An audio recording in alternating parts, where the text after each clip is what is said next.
The riskiest thing we can do in life is play it safe. And that is quite the shift from corporate America to TV American Ninja Warrior. I never chose to have some adverse situations come on me in life, but I've chosen every single time that I've had one, what can I do to get through this? I began switching my thought and question around how can I live a life of significance? The inheritance I got from my parents is we didn't have any finances. We were pretty broke growing up, but my parents somehow made it to work where my mom was a stay-at-home mom. She homeschooled us a decent amount. We did some public school. She did a great job of teaching us and sacrificing there. So I saw that we can make a little bit stretch a long way. But through that work ethic and then me realizing we don't have resources, I need to make something happen, that kind of drove me to be a hard worker, and I began seeing the fruit of that, which helped me grow into a career in the engineering world and then ultimately translated into athletics. We were competitive from my dad's side, and we had the loving relational side from my mom, so it was a good combination.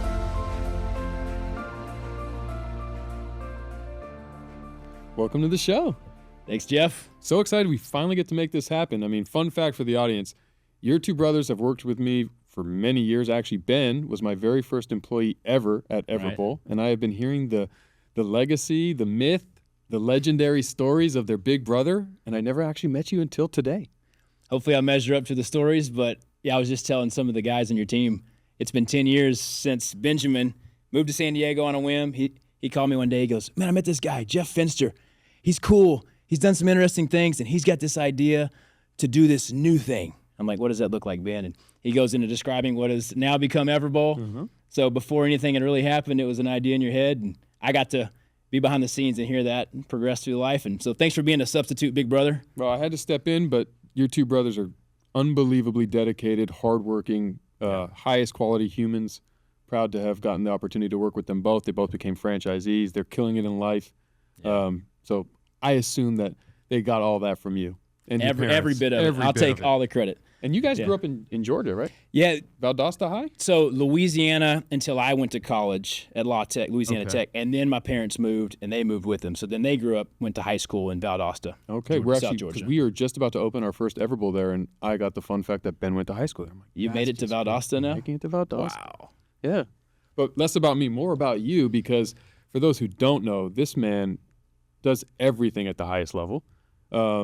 Most people who have a career with Exxon Mobil and are making too much money and enjoying and seeing countries don't end up being a 7-time American Ninja Warrior with a few finalists and winning game shows and circuit events, even at middle age, if you want to call yourself there. We're in the geriatric league now. Yeah, what are you, 30? 38 now. 38. I'm hanging on. 35.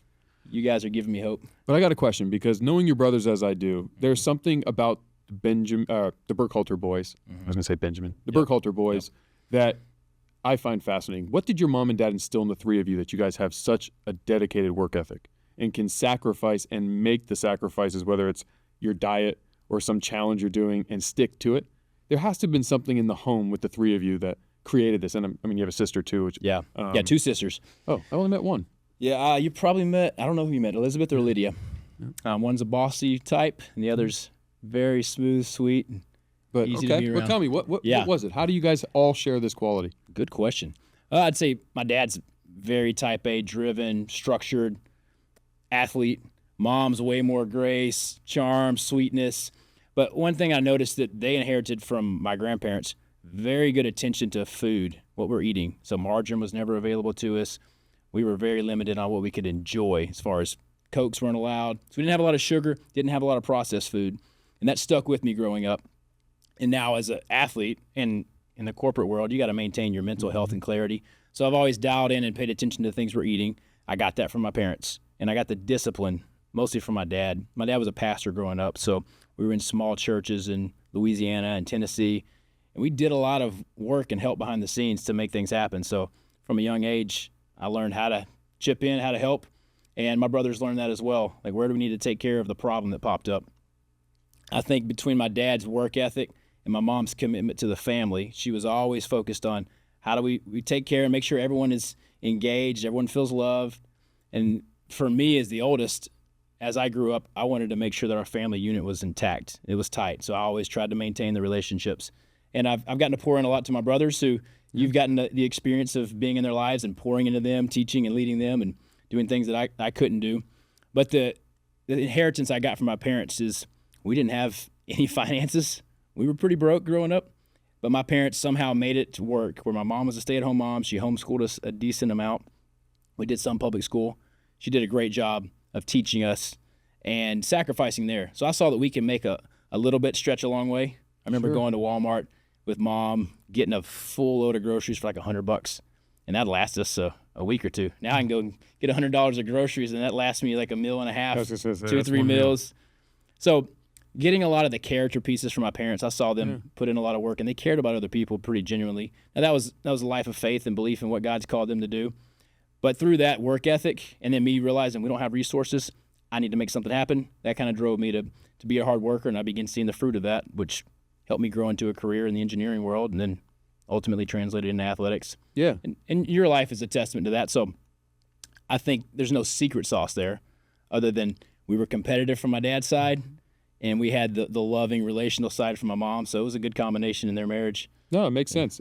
As you kind of went through and you graduated college and you got with Exxon, did you kind of envision yourself in corporate America? Like, was that kind of the goal when you took that internship and then? Yeah, no, it was very reactionary. I didn't see a lot of models, as my dad was a pastor on the weekends, and then he worked a lot of construction jobs to fill in the gaps during the week. I just thought, what can I do with what I've got? And I don't see a lot taking off in the athletic world, and I'm not very handsome, and I don't have musical ability much, so I'm good at math and science. Went into engineering. I was like, what company or what industry pays the most? I saw oil and gas. I said, what company pays the most in that? I saw that one. I was like, well, if I'm going to do this and I'm going to work hard, I might as well go for the big dog. Yeah. And got in with them. Once I did, I realized I really thrive in a corporate environment. I enjoy the structure that it offers, especially I'm a creative type inside that environment. So if they allow me some leeway, and eventually they did once I proved myself, then I got the reins to really begin to create. That was a fun time, and I enjoyed the corporate side. I didn't like some of the things I began seeing in people that were 10, 15, 20 years ahead of me. They had golden handcuffs. Their health was suffering. Their marriages were suffering. A few other things were suffering, but they were doing really well in their career and doing well in their finances. And I started asking the questions like, is there more to life than this? And some of it was the early life crisis. Well, midlife crisis is most of the people we know with their Corvettes. And I want a Corvette one day still. But for me, early life crisis was I'm seeing success more than I dreamed of, because my dream back in the day was like, if I can get a job making $60,000, steady income at some place, I'm set. I've made it. So that was the thought of me going to college. And then as I saw the opportunity for higher income with a certain corporation, I was like, let's try that. They started asking me to go to really crappy places in the world because no one else wanted to do it.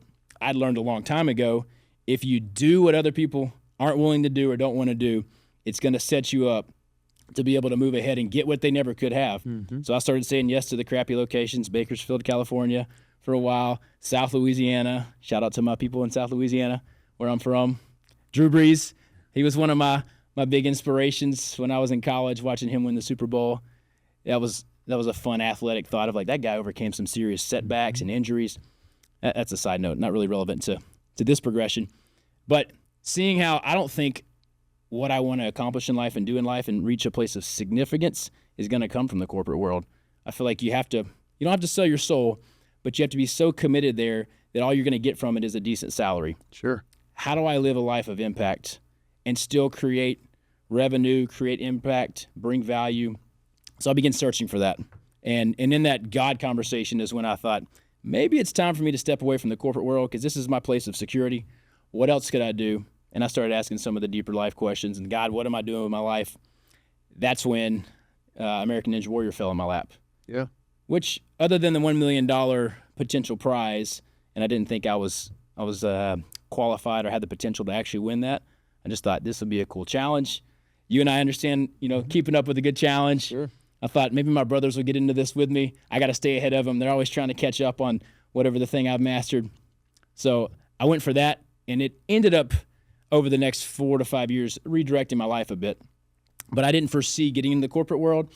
I didn't foresee and plan to try to be successful there. I just sought to bring value, work hard, and say yes to whatever they asked me to do within reason. And that escalated me to a certain level where it made it hard to walk away, but I eventually did, more out of a leap of faith, and that brought about some cool new things in life. Well, you said something there. You said you wanted to lead a life of impact.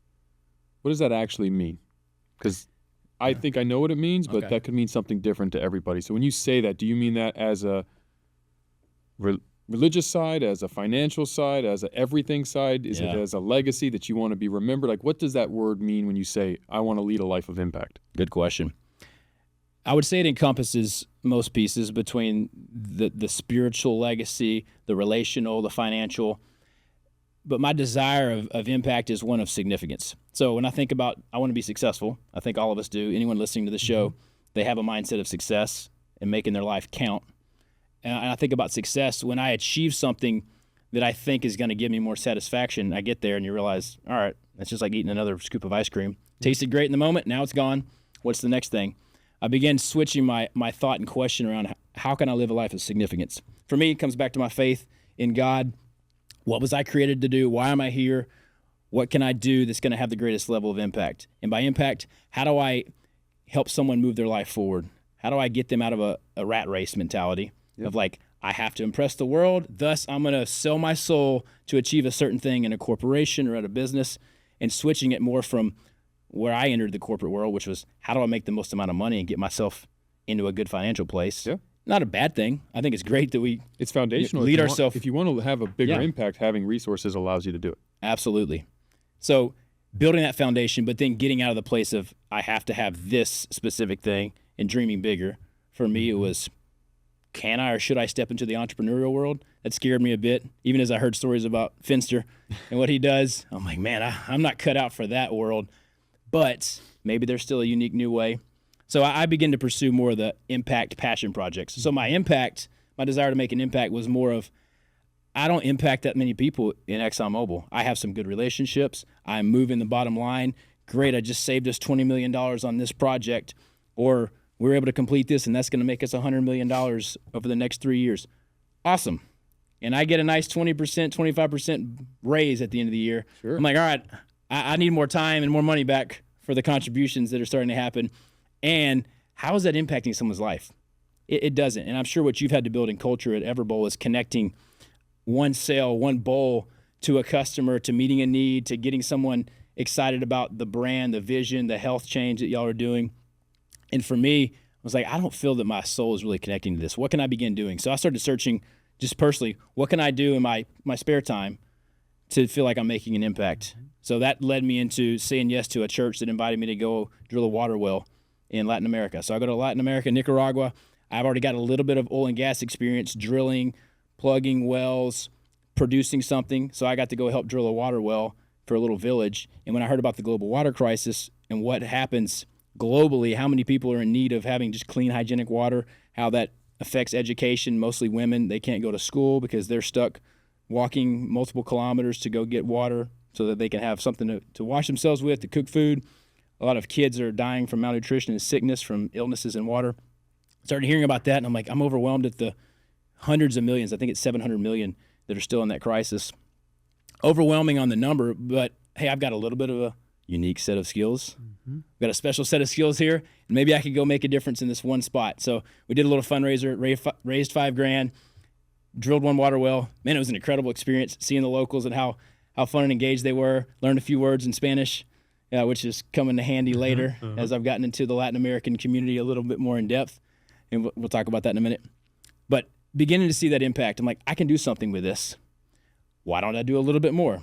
So I went back home, started encouraging other coworkers to jump in and do something like that. I ended up helping start a church in Houston that was built around how do we serve our community locally, and then every once in a while, how do we go internationally and do something? So as that expanded and as I got into leadership and beginning to help motivate, activate people, that was like I'm coming alive in a way I never experienced. So, man, there must be something in here that God's programmed for me to be able to do, and I want to see other people get connected to that. Yeah. That began awakening me. So it was a little bit more of a, I'm not going to do this corporate thing forever. I'll keep stacking some money away, saving, investing, and preparing to make a launch into something else. What that next thing is, I don't know. But that was as far as I got in that plan. Sure. Before a few new things popped in my lap. So speaking of the thing that popped in your lap, it was American Ninja Warrior. Yeah. And that is quite the shift from corporate America to TV American Ninja Warrior. So how did that whole thing come to be? Because you didn't have a background in gymnastics. You didn't have a background in rock climbing or Yeah. You played football. Correct. So I didn't consider myself an athlete. High school, I was a little bit of definitely a self-professed nerd. Played tennis, which other than the cute girls on the tennis team, that didn't get me any game or swag or credibility at school. I was still made fun of, and none of the tennis girls dated me at that time, so I guess I didn't win very much. But getting in, being a very skinny, small guy, focused on school, get into college, put on a lot of weight, get to football playing size. I ended up walking onto the football team at Louisiana Tech University. Had a crazy burn injury that happened outside of the football team where I got second and third degree burns on all my legs, put me in the ICU for a month, and took me out athletically. I was in a wheelchair for about a month after that. So it ended the football dream and the athletic dream. And what I remember in there, one is a perspective change. As I'm having this woe is me moment. I'm sure all of us have had these in life where something happens to us that didn't seem fair and we weren't expecting it. And I just had my athletic ability and even maybe my walking ability stripped. And I'm laying in this hospital bed in the ICU or in the burn center in Shreveport, Louisiana at the LSU Burn Center.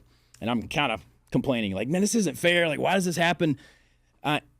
As I'm having that moment, I remember my nurse would wheel me down the hall and she would change my bandages every day as they were kind of peeling off the bandages and the dead skin. And I would see these rooms as we'd pass by in the hallway, and I'd see different people in there. And one guy had his face completely burned off and then kind of stitched back together. Another guy was burned head to toe. I don't know if it was a man or a woman because they were fully wrapped up. But one day we passed by a room and it was empty. So I remember asking the nurse, hey, what happened to that person? And they said, oh, he died last night. Very casually. Yeah. Because a lot of people pass away from significant burn injuries, just like any other significant medical issue. And that was the slap in my face at 21 years old where I kind of had this perspective change of everything has been about this isn't fair in life. How come we were raised without much money or opportunity? How come I had to work on these farms for $4 an hour? Woe is me type mentality. I still worked hard and I got through it, but that was the shift of, man, I am blessed. I'm very fortunate right now. Not only that I'm going to get better and recover from this, but that I still get to live and not be disfigured. Mm-hmm. How about I make the most of this?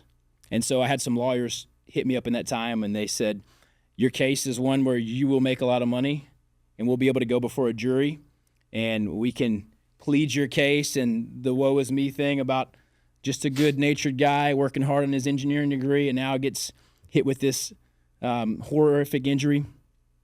They offered the likelihood that I'd make a good chunk of money. And I remember thinking about that. And I remember kind of going back to my grandpa being a World War II vet, coming home from, he was over in the Asia Pacific. He was a pilot. He got shot down, and he had a damaged hip. And when he came home, he got back into the old job he had. I forgot what it was. I think he was an attorney at the time. And I remember him telling me the story about how he didn't use the medical benefits that the military provided him because he knew there was a limited pool. And because he had a job, he's like, I'm going to keep working and take care of my medical bills so that other people who can't work will have access to those resources. And he said, never be a victim, son. What a great perspective. Never be a victim. And I remember that kind of slapped me in the face as I pondered, like, man, the lady who got burned from McDonald's coffee made a lot of money. Yeah. I don't know the rest of her story, but I do know that people who win the lottery don't tend to do very well in life when you get too much money and you don't have the foundation, you don't have the character, you don't have the systems to be able to handle that, and you don't have the understanding of who can I trust now as people are coming to me now that I have money or success. So thankfully my grandfather's words popped in my head, and I think the Spirit of God as well, saying this isn't the win you think it would be. Long story short, I say no to that, and I do everything I can to get back out of the hospital and finish up my finals and continue on with the internship I had that got me into the engineering world, which ultimately got me into Exxon Mobil. And so I stayed on that pathway of building my way through a corporate career and realized if I'd never had that perspective change, I would have played the victim in life, and I've never really taken advantage of many opportunities that were before me. So the phrase I take out of that is let adversity be the activator in our life. And for a friend of mine here in San Diego that comes from a very successful dad who has a roofing company, and he told me, he's about 10 years younger, his name's Riley, shout out to Riley. He said, Nate, I've observed your life and other people that I look up to and the success that they found. He's like, usually it comes from those people experiencing a lot of adversity, and they learn to overcome it. You know, it's kind of sink or swim. The cream rises to the top. I never chose to have some adverse situations come on me in life in different ways that they've happened, but I've chosen every single time that I've had one, what can I do to get through this? And I believe I can get through it, and I believe God will help me through that, and I believe God will use these things in my life for my good and for his glory. And so with that faith foundation, I take every situation that comes and just say and filter it through that lens. I will get through this. It will make me better. God's going to use this for my good and his glory. And I've seen that play out in my life time and time again in some incredible ways. Now, back to Riley. Riley said, Nate, I don't have those adverse situations. I've kind of been given a silver spoon. And so we talked about, well, if you don't have it, if it's not coming to you, then manufacture some in your life. So he started manufacture some adversity in your life. Don't go break your leg and crash your car for adversity. But he started doing things like, I'm going to do an ice bath. I'm going to do 75 hard. Mm-hmm. I'm going to sign myself up for a few extra things at work that make me uncomfortable. And he put himself in those uncomfortable places. And I've seen him become an impressive man in character, but also be very successful in his business and what he's helping his dad expand his company into. So that's the answer and reminder for everyone out there. If you have adversity, choose to get through it. Do whatever you've got to do. But if you don't, manufacture some adversity in your life. That perspective is serious. I mean, that is a moment that everyone goes through some form of adversity, whether it's manufactured, even on a silver spoon. There were moments for Riley, and a lot of us choose that victimhood. A lot of us don't realize that the foundation of success can be built off of something that you might interpret today as a major setback or a career change or a life change because you get injured, you don't get the career choice, you don't get into the college, the girl or boy you're in love with breaks your heart, whatever that event is. You can choose to be the victim and not move forward, or you can find a way to build your dreams off of this adversity and be. Once you get through it, you have this thing called experience, right? You have this thing knowing that didn't break me, it helped make me, and that helps you get to that next thing, which you've been a major example of throughout your career. But saying yes to American Ninja Warrior, was that because you were still chasing that athletic dream, or was that because you were bored, or was that just because you were having to manufacture adversity at this stage in your life? Yeah, good observation. Good question.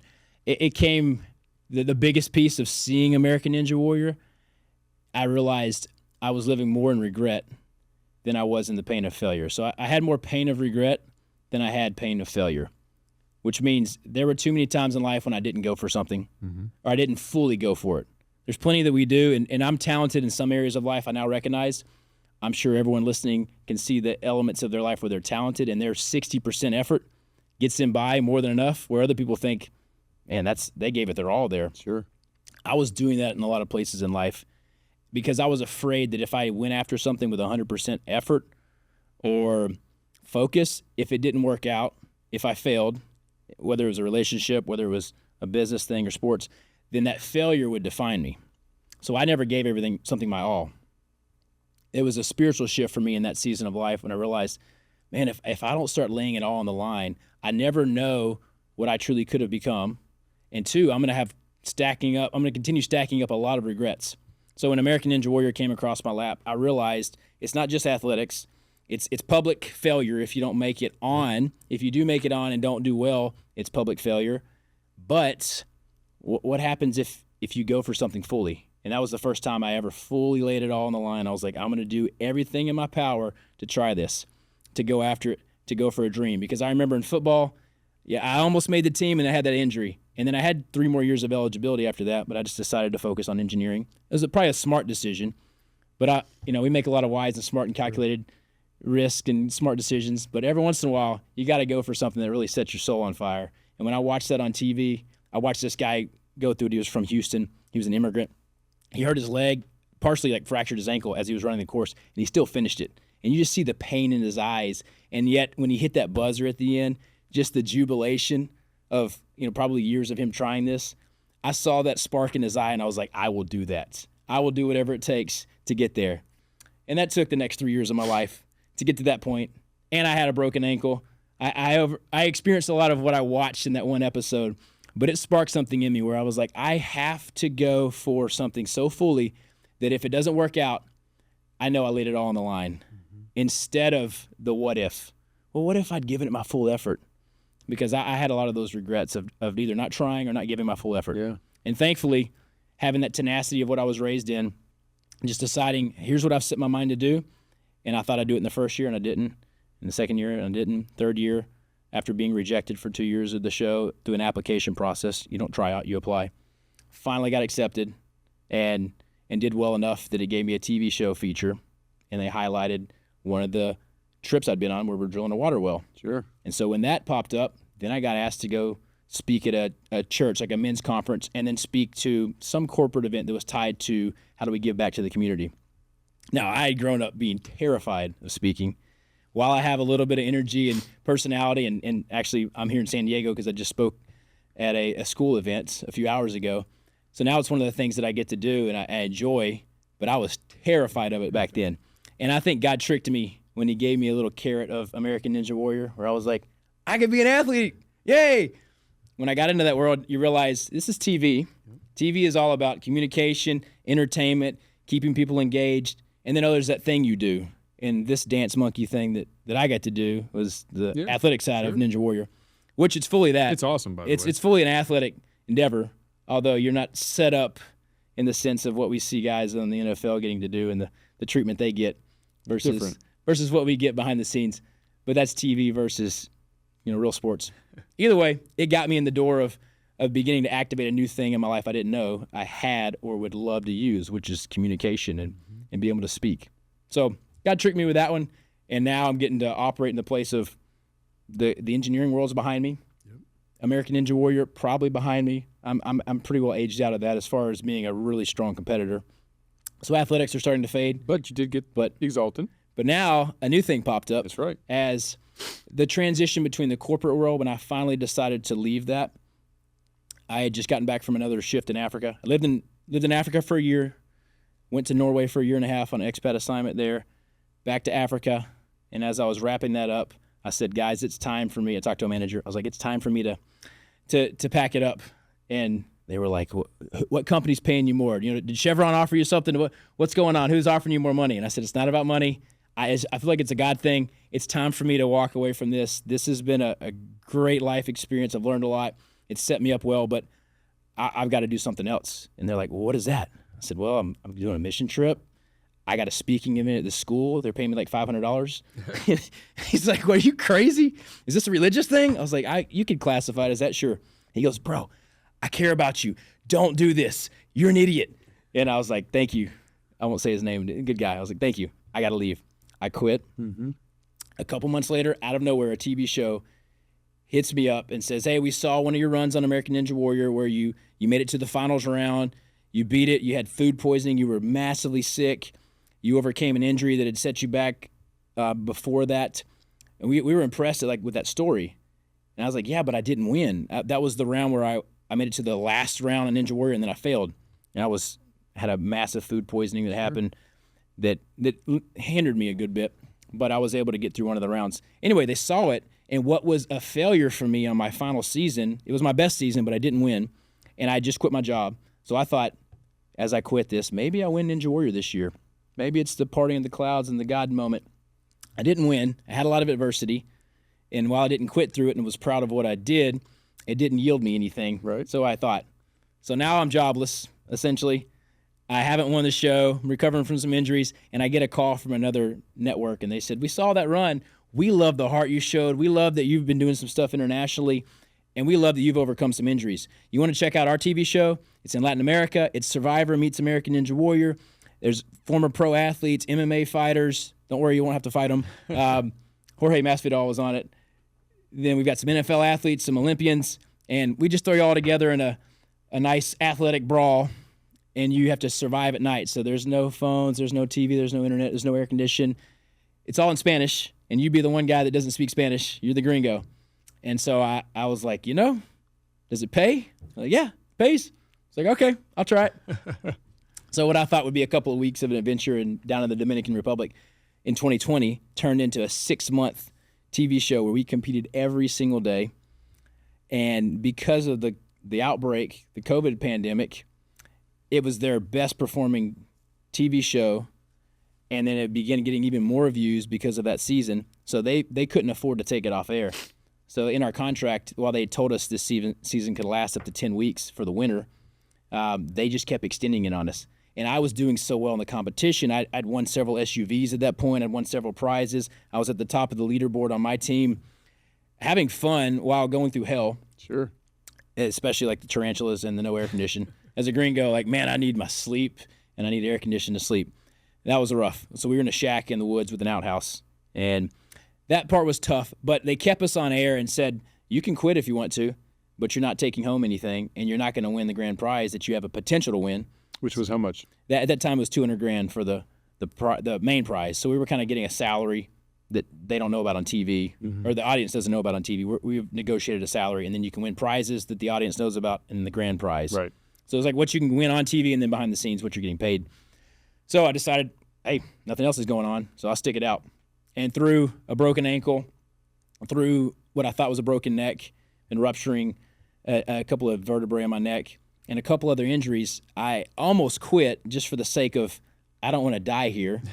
And I can't understand what these doctors are saying to me when we go to the little field hospital. But there was some cool God moments in that place, in that experience of reminding me, don't quit. Keep laying it all on the line. Serve your teammates. Don't think about what I have to do to win at all costs. Think about how do I win within my realm of character and honoring others. And so giving it my best, but thinking about other people first. Because there's 2 teams on this format.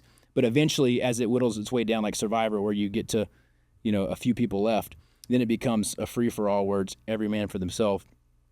And I saw opportunities to cheat or to backstab. I said, whether or not it helps me win or lose, I'm going to seek to operate in character because this is going to define me. Any decision I make, whether or not the audience knows about it, that defines who I am and what I'm about. So I chose to do things the way I felt were the right way to act, whether or not someone would know about it. And, man, every time it would be a unique thing where I would seek to help one of my teammates, and then somehow it would come back around to me, and I would win something big that day. So that's how I won a new SUV. And then it's also how I overcame like a broken ankle at the end of the season.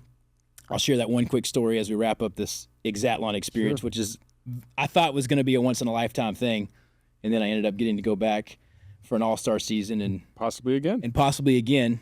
If I'm not too old, if you give me your blessing as my I'll give it to older you. Have mentor. An acai bowl. Have an acai bowl. You'll be good. I'm officially sponsored. I'm taking one back. There you go. So I break my ankle. It was 2 weeks. No, it was 12 days before the end of the season. So we have the regular season, and then the last week is the finals week.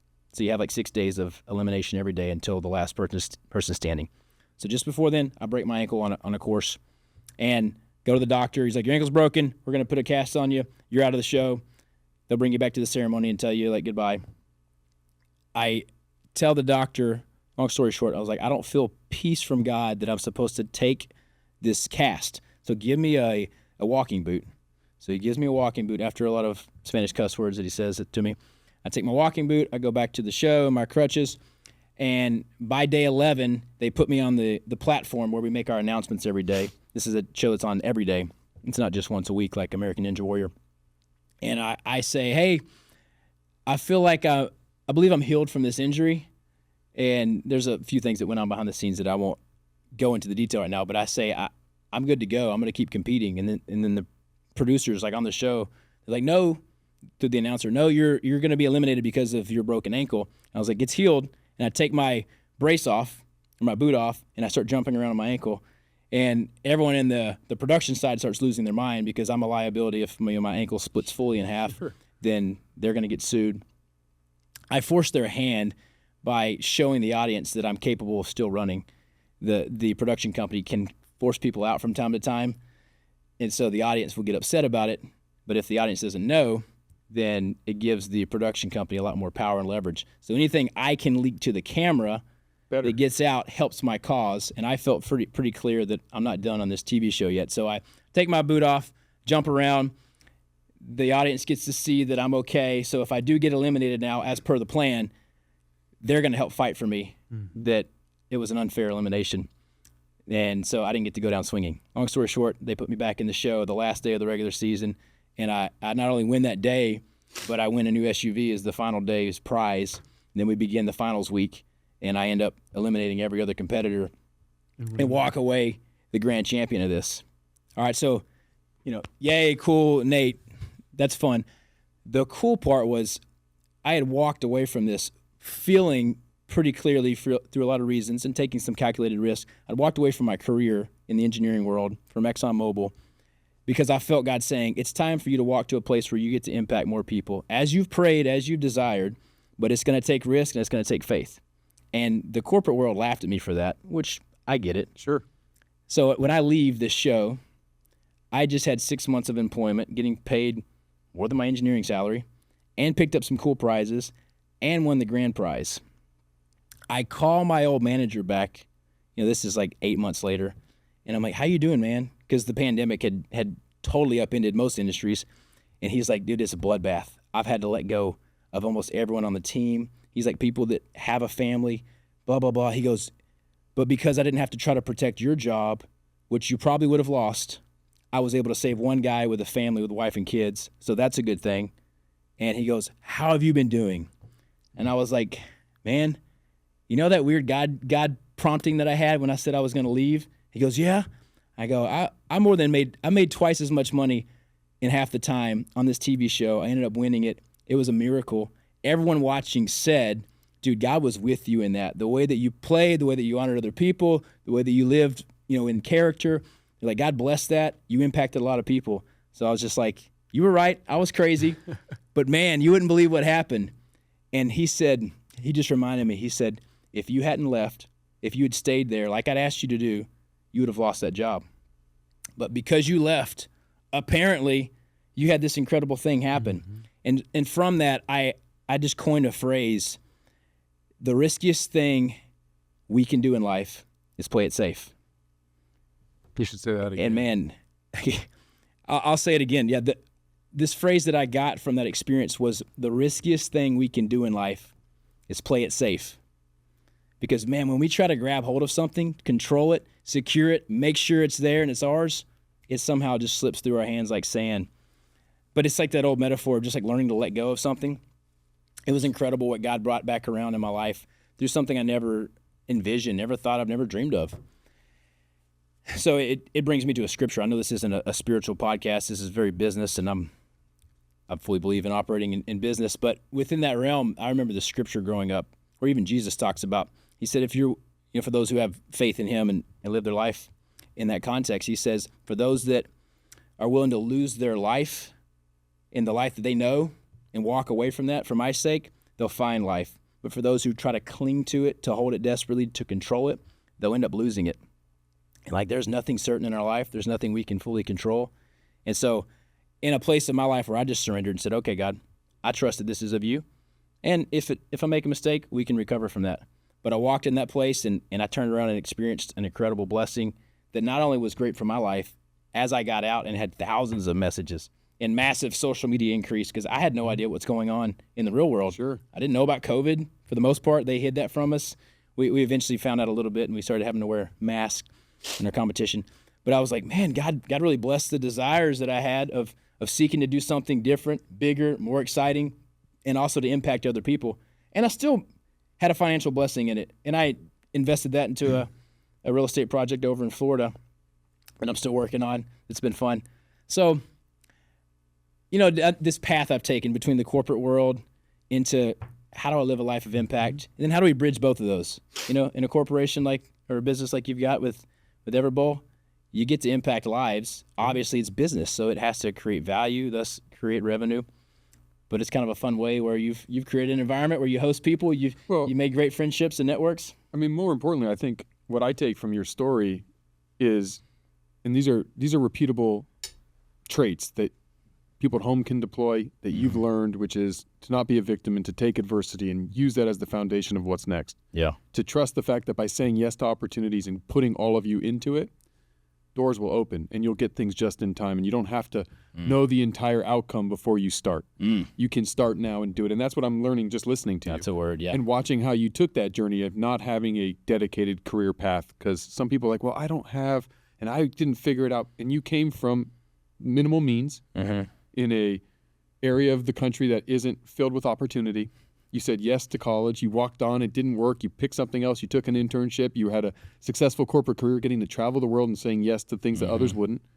And you trusted in the fact that that wasn't your calling, but it gave you the resources to now push towards that life of impact, and then use the gifts that meant something to you of your athleticism and the competition, and see what happens when Nate goes all in. Mm-hmm. And that opened more doors to where you got the show, and now the public speaking, which you were, public speaking is one of the most things that people say they are more afraid of that than almost anything. And I didn't have that fear, but I empathize with people who have that fear, because as a speaker myself, I get it. I understand how it could be intimidating and scary. Yeah. And the fact that now you're living your best life, just married a few weeks ago as well. Hey. Congratulations. Thanks, bro. Hey, Emily. Hey, Emily.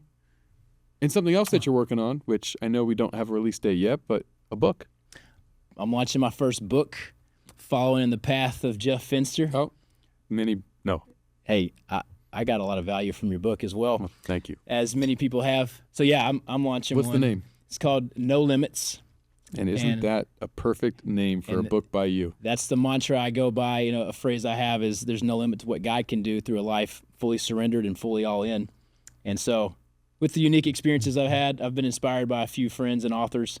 And I was like, I'm going to put together a book, and I'm going to let this story continue. And I have some pretty freaking cool stories in this book. We didn't have time to go into the depths of any of those here. But we'll get them in the story. We'll get them in the book, in the story. Well, and I'm excited because I know that this is just the beginning of this chapter for you, of more public-facing Nate, more public speaking, building the personal brand, sharing your message of success, which you have exemplified across corporate America, college, sports, TV, entertainment, now with marriage, even in faith.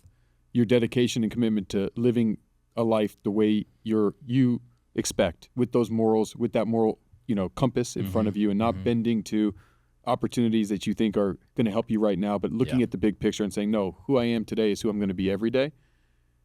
So I know that this is just the beginning, and one of these days I'm going to be like, hey, Nate, you remember me from the Jeff Fenster show? Okay, yeah. But for the audience, I think this is a great introduction to you. We've seen you on American Ninja Warrior. Some of us have seen you on I always pronounce it wrong. I just think exactly, but Exatlon. Exatlon. On Telemundo. And know that you're just going to keep saying yes to opportunity. And for those who want more of you, they want to buy your book when it comes out, how should they stay connected with you? Yeah, thanks for the encouragement and the words there. It's like, I'll take that as prophetic, where I'm not going to stop, and I'm going to keep pursuing what God's put before me, and I'm grateful to be aligned with the right people. So I'll launch my book through my social media, and you can find me mostly on Instagram at No Limits Nate, because that's the nickname I got from the TV show American Ninja Warrior. Now it's cheesy, but I make all kinds of words off of Nate. Like, I like to be passionate. Yeah. I'm going to dominate over obstacles. I'm going to eliminate excuses. Acai, what you did there. You've used that one before. Oh, yeah, we do That's that pretty all the good. time. Yeah, we play Hey, those I'm not a games. dad yet, but I'll I got dad jokes all day. Let's go. Feed me. So that's my next project, and hopefully jumping back on this TV show opportunity as I continue to prepare for the next thing. Okay. Well, you ready to do a quick rapid fire? Let's go. I'm going to ask you 3 questions. Sure, ready. 30-second-ish answers. You stare in the camera one. First thing that comes to mind. Estoy listo. Is anything politically incorrect here? Nope. What does living a life without limits mean to you? A life without limits means bringing my passion, bringing my energy to whatever I set and see before me. That means going all in, not playing it safe, not considering what about all the outcomes and possibilities, but just saying fully in, give it everything I've got, and then let the results fall as they may. What is the most important daily routine thing that you do every day? Daily routine, I make my bed every morning. I watched a good little documentary on a admiral from the Navy talking about making your bed every morning. So that's my first habit I set. Then I say a few declarations, get my 14 ounces of water. After that, we'll see what comes. And what is the biggest lesson from any setback you've ever experienced? Adversity is your biggest activator. So whatever comes before you, as far as a setback, I just look at it as an obstacle. I'm a professional obstacle overcomer. So are you. I love that. Professional obstacle overcomer. I just made that up. Hey, I love it. You heard it here. And I'm going to use that too. But I'm going to give you credit, but I'm going to use it. Well, Nate, I want to thank you so much. Your story is inspiring. It's one that a lot of people can resonate with, because it's not something where, well, you went to medical school and now you're this great doctor that I can't do because I didn't go to medical school. You've just lived a life of saying yes, seizing opportunity, traveling the river wherever it goes, but finding a way to maximize every opportunity and dominate while you're doing it.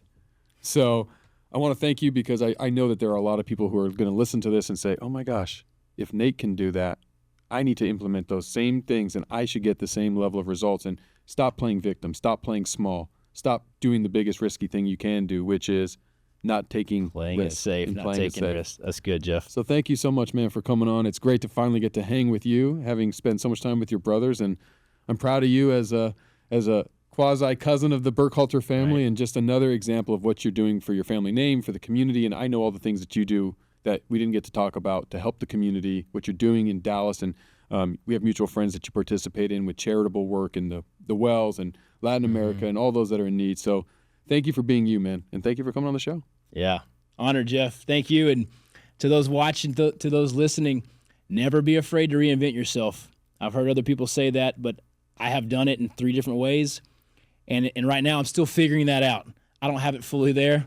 So it's still a leap of faith in certain ways. But, man, surrounding myself with people like you and continuing to be inspired by what you're doing, I honor you in that. Thank you for pouring into my brothers. Thank you for building this, giving a place for other people to have a voice and be encouraged, share their story. That fires me up. So I'm ready to go. Thanks, Jeff. Thank you. Hey everyone. First, I want to thank all of you for tuning in. And if you guys haven't heard about my new book, Relationship Bank Account, click the link in the show notes or search the title on Amazon. This book is packed with all my secrets to success in both relationships and life. Make sure to pick up a copy, and if the book helps you on your journey, let us know by leaving a review. I appreciate all of you and can't wait to see you on the next one.